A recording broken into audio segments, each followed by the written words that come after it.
फिर आपने शायद एक आध वीडियो रिलीज की अपनी और कुछ नहीं किया।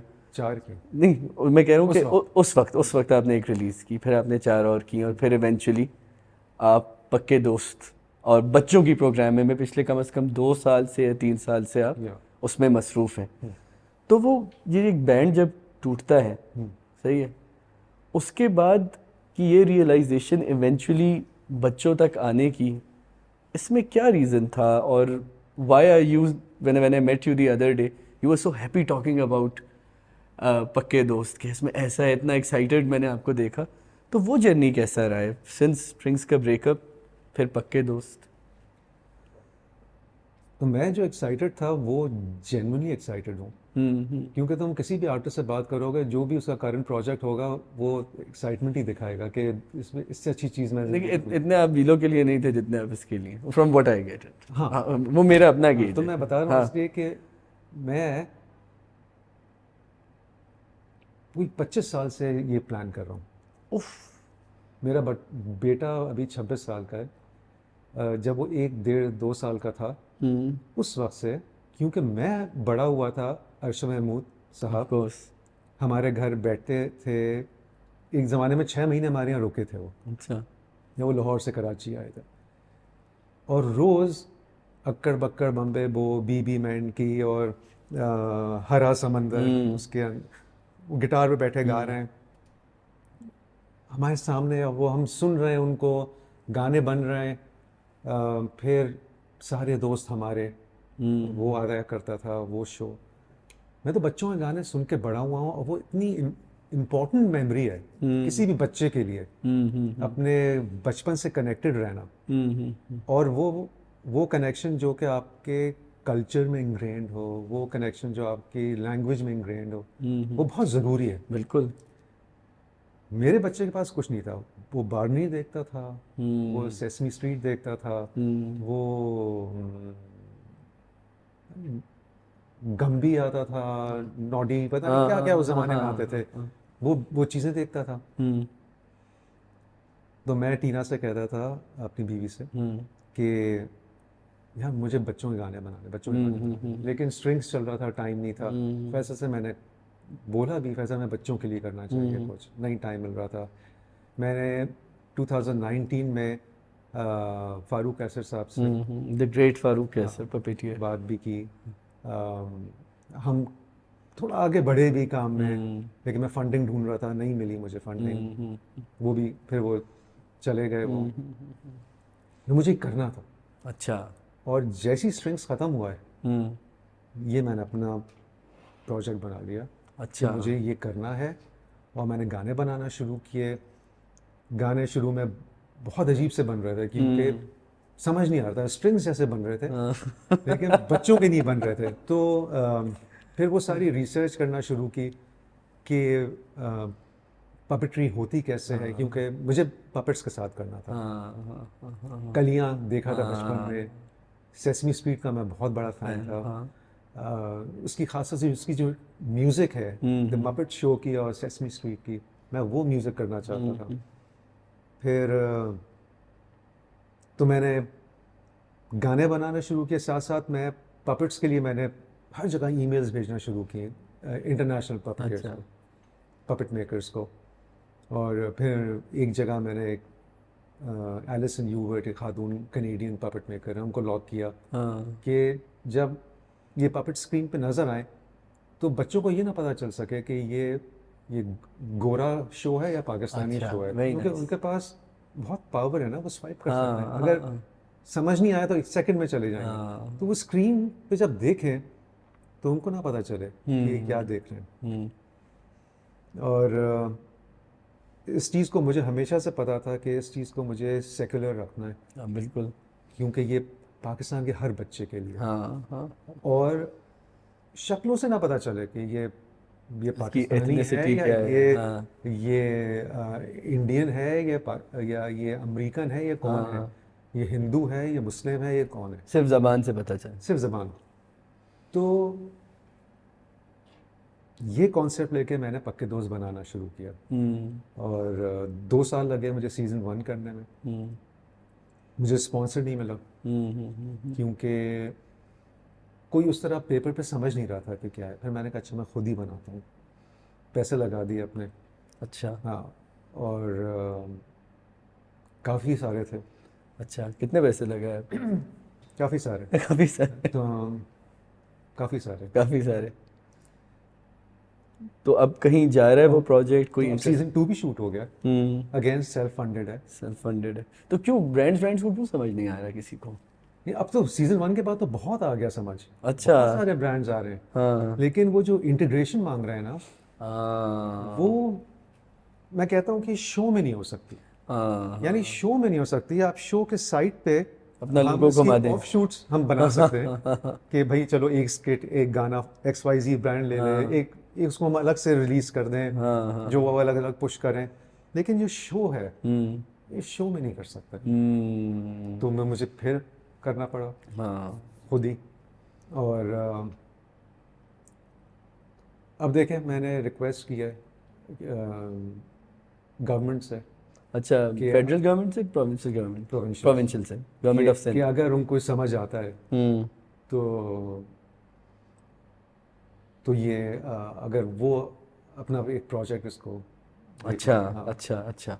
सो आपको क्या लग रहा है कि गवर्नमेंट को, क्योंकि हमारे यहाँ हमेशा से बड़ा इस चीज़ का कहते रिजाल रहा है कि बच्चों के लिए कुछ नहीं बनता हम्म, और बच्चों के लिए प्रोग्रामिंग नहीं बनती, हम्म, और सिंध गवर्नमेंट ऑफ लेट काफ़ी परफॉर्मिंग आर्ट्स और इसमें इंटरेस्टेड है।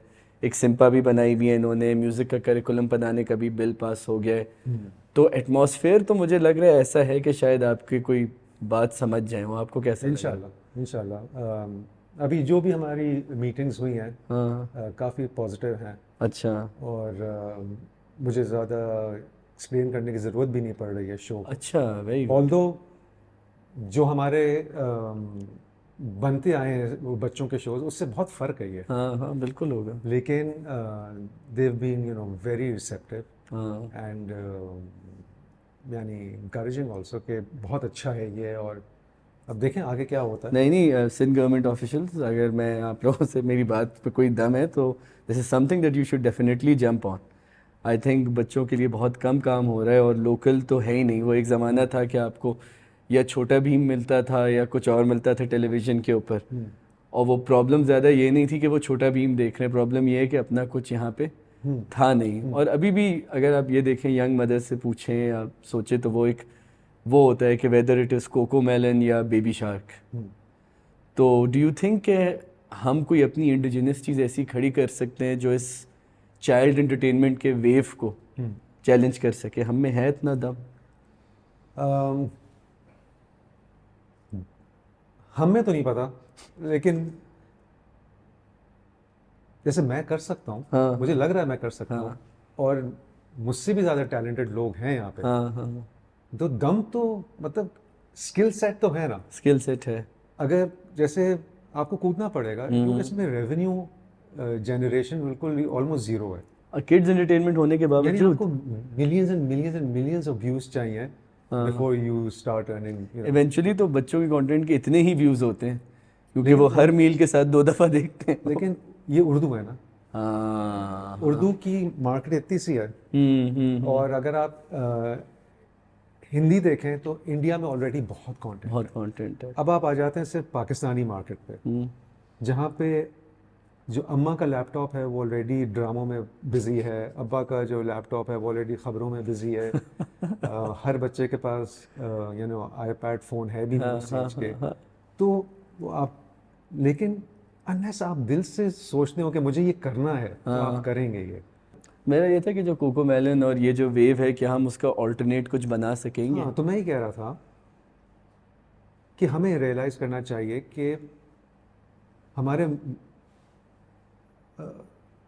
पाकिस्तानी कल्चर से ना वो जो एक पॉपुलर कल्चर है, पॉप कल्चर जिसको कहते हैं, वो मिसिंग है। हम्म और वो बहुत इम्पोर्टेंट है हम्म। क्योंकि वो एक आपकी सॉफ्ट पावर है जो कि आप दुनिया को बेचते हैं। भेजना बिल्कुल। यानी अगर आप यूएस में देखना, हम्म यूएस में उनका हॉलीवुड, हम्म उनकी म्यूज़िक, उनका फैशन, हम्म उनका बर्गर, वो उनकी सॉफ्ट पावर है जो वो बिल्कुल बेचते हैं। सेसमी स्ट्रीट हाँ बहुत बड़ी सॉफ्ट पावर है, हाँ हाँ पूरी दुनिया को इन्फ्लुएंस कर रही है। बिल्कुल। इंडिया का पॉप कल्चर क्या है? बॉलीवुड। बॉलीवुड है। ये इस दीवार के पीछे जो पॉप कल्चर की दीवार है, उनकी मशीनरी काम कर रही है, उसका हमें नहीं पता क्या है, लेकिन this is what they are selling to the world, और ये उनका फसाड है।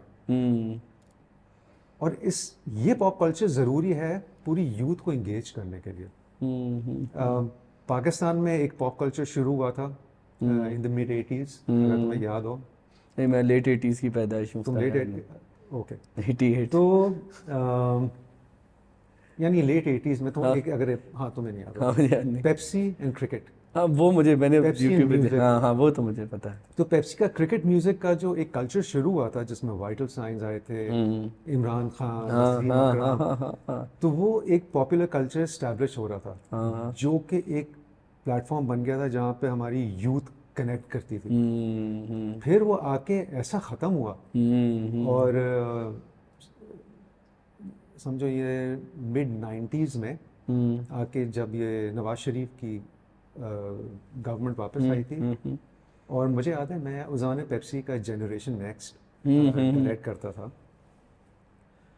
हमारे पास सेंसर बोर्ड से ऐसी चीज़ें आती थी कि ये जितने वीडियोस हैं ना जिसमें जिन लड़कों ने ब्लू जीन्स पहनी हुई है, वो एडिट कर दो।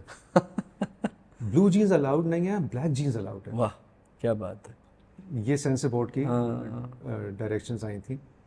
फिर लंबे बाल, यानी अगर कानों से नीचे बाल जा रहे हैं वो कट जाएंगे। आपने इसीलिए कटवाए थे? नहीं, मैं तो बहुत बाद में कटवाया था। तो उस ज़माने में म्यूज़िक छोड़ चुका था हम लोग। स्ट्रिंग्स ने वो वो बीच में जो लगाया था आप लोगों ने, तब की बात है। तो उस ज़माने में ये पॉप कल्चर ख़त्म हो गया। और फिर ये 9/11 हुआ, पाकिस्तान बिल्कुल चेंज हो गया। लेकिन फिर ये जो बैंड्स वापस आए, इन्होंने फिर से कुछ रिवाइव करना शुरू किया। जो फर्स्ट 5 years थे इनके मुशर्रफ साहब के, लेकिन जब उन्होंने वर्दी उतारी तो फिर पाकिस्तान वापस उसी जगह चला, और फिर सब खत्म हो गया। वो आप लोग की तू है कहाँ वाली कैंपेन भी उसी में आई थी ना, जिसमें आप, हारून, जुनैद जमशेद, क्या गाना था। बनते ही नहीं है वैसे गाने। तो ये मैं कह रहा हूँ, अब ये बच्चे जो एक पाकिस्तानी कल्चर से टोटली एलियनेट हो गए। अब वो कोको मेलन, छोटा भीम, बेबी शार्क, ब्लिपी, और ये पेपा पिग, ये सब बच्चे ये देख रहे हैं। अभी सोचो बड़े होंगे तो जो हमारा कनेक्शन है हमारे बचपन से, इनका कनेक्शन सब ये होगा, which is they'll be confused। Foreign ना। बिल्कुल बिल्कुल। तो उनके लिए ज़रूरी है कि ये इन कैरेक्टर से, इस तरह की म्यूजिक से और लोग आए, 100 लोग आए, आइडेंटिफाई करें, ताकि हम एक जनरेशन ऐसी बड़ी करें जो कि अपनी रूट से कनेक्टेड हो। नहीं, मैं तो आपकी वो राइम भी सुन रहा था, मैं खरगोश वाली और कचरा, उसमें भी बड़ा इंटरेस्टिंग था कि पर पता नहीं लोगों को कि मैं थक भी जाता हूँ। तो एक बड़ा इंटरेस्टिंग आर्क है उन सब कैरेक्टर्स का। बिल्कुल। फिर भी दौड़ने में मैं पूरा दम लगाता हूँ पूरी चीज़। तो I think this is brilliant. And Bilal भाई, I don't think anyone has been that gracious to me in a podcast कि उन्होंने मुझे मेरी सारे जिसारत जो मैंने की है उसे उन्होंने बर्दाश्त किया। ऑल्दो आप मुझे कह रहे थे ना कि किसी वक्त कि तुम्हारी नज़रों में पता चल जाता है कि तुम दूसरे वाले से एग्री करो, मुझे भी आपकी नज़रों में पता चल गया है कि आप कोई इतने खुश नहीं है। But I try to make up with another cup of coffee if that helps. लेकिन भाई बिलाल भाई, आज तो दाढ़ी वाड़ी भी वाइट हुई भी है ना। मैं बड़ा इंटरेस्टिंग इंसिडेंट सुना दूँ इन दी एंड कि we were at university the other day, और फायजा सलीम आई हमारे पास, the comedian Faiza, and he was just fangirling over Bilal भाई। और उन्होंने कहा कि आपको पता है कुछ ग्रुप्स हैं जिसमें भी women डिस्कस की you're aging like fine wine। और उन्होंने जिस तरह वो बात कही थी ना, उससे मुझे पता चल चुका है कि the salt and pepper look is still working for Bilal भाई। so good to have you Bilal भाई। नहीं, thank you। and बहुत हमने मुख्तलिफ बातें की, बड़ी इंटरेस्टिंग बातें की, और सबसे अच्छी बात है कि आपने वक्त निकाला, आपने हमें आके एक बहुत शर्फ बख्शा हमारे लिए, because you are one of the many icons. अब तो बहुत कम लोग रह गए जिनके ट्रूली आइकॉनिक कंट्रीब्यूशन है आपके पॉपुलर कल्चर में, आपके म्यूज़िक में। तो that will always be an honour for me. Thank you so much. आपका बहुत शुक्रिया। Thank you.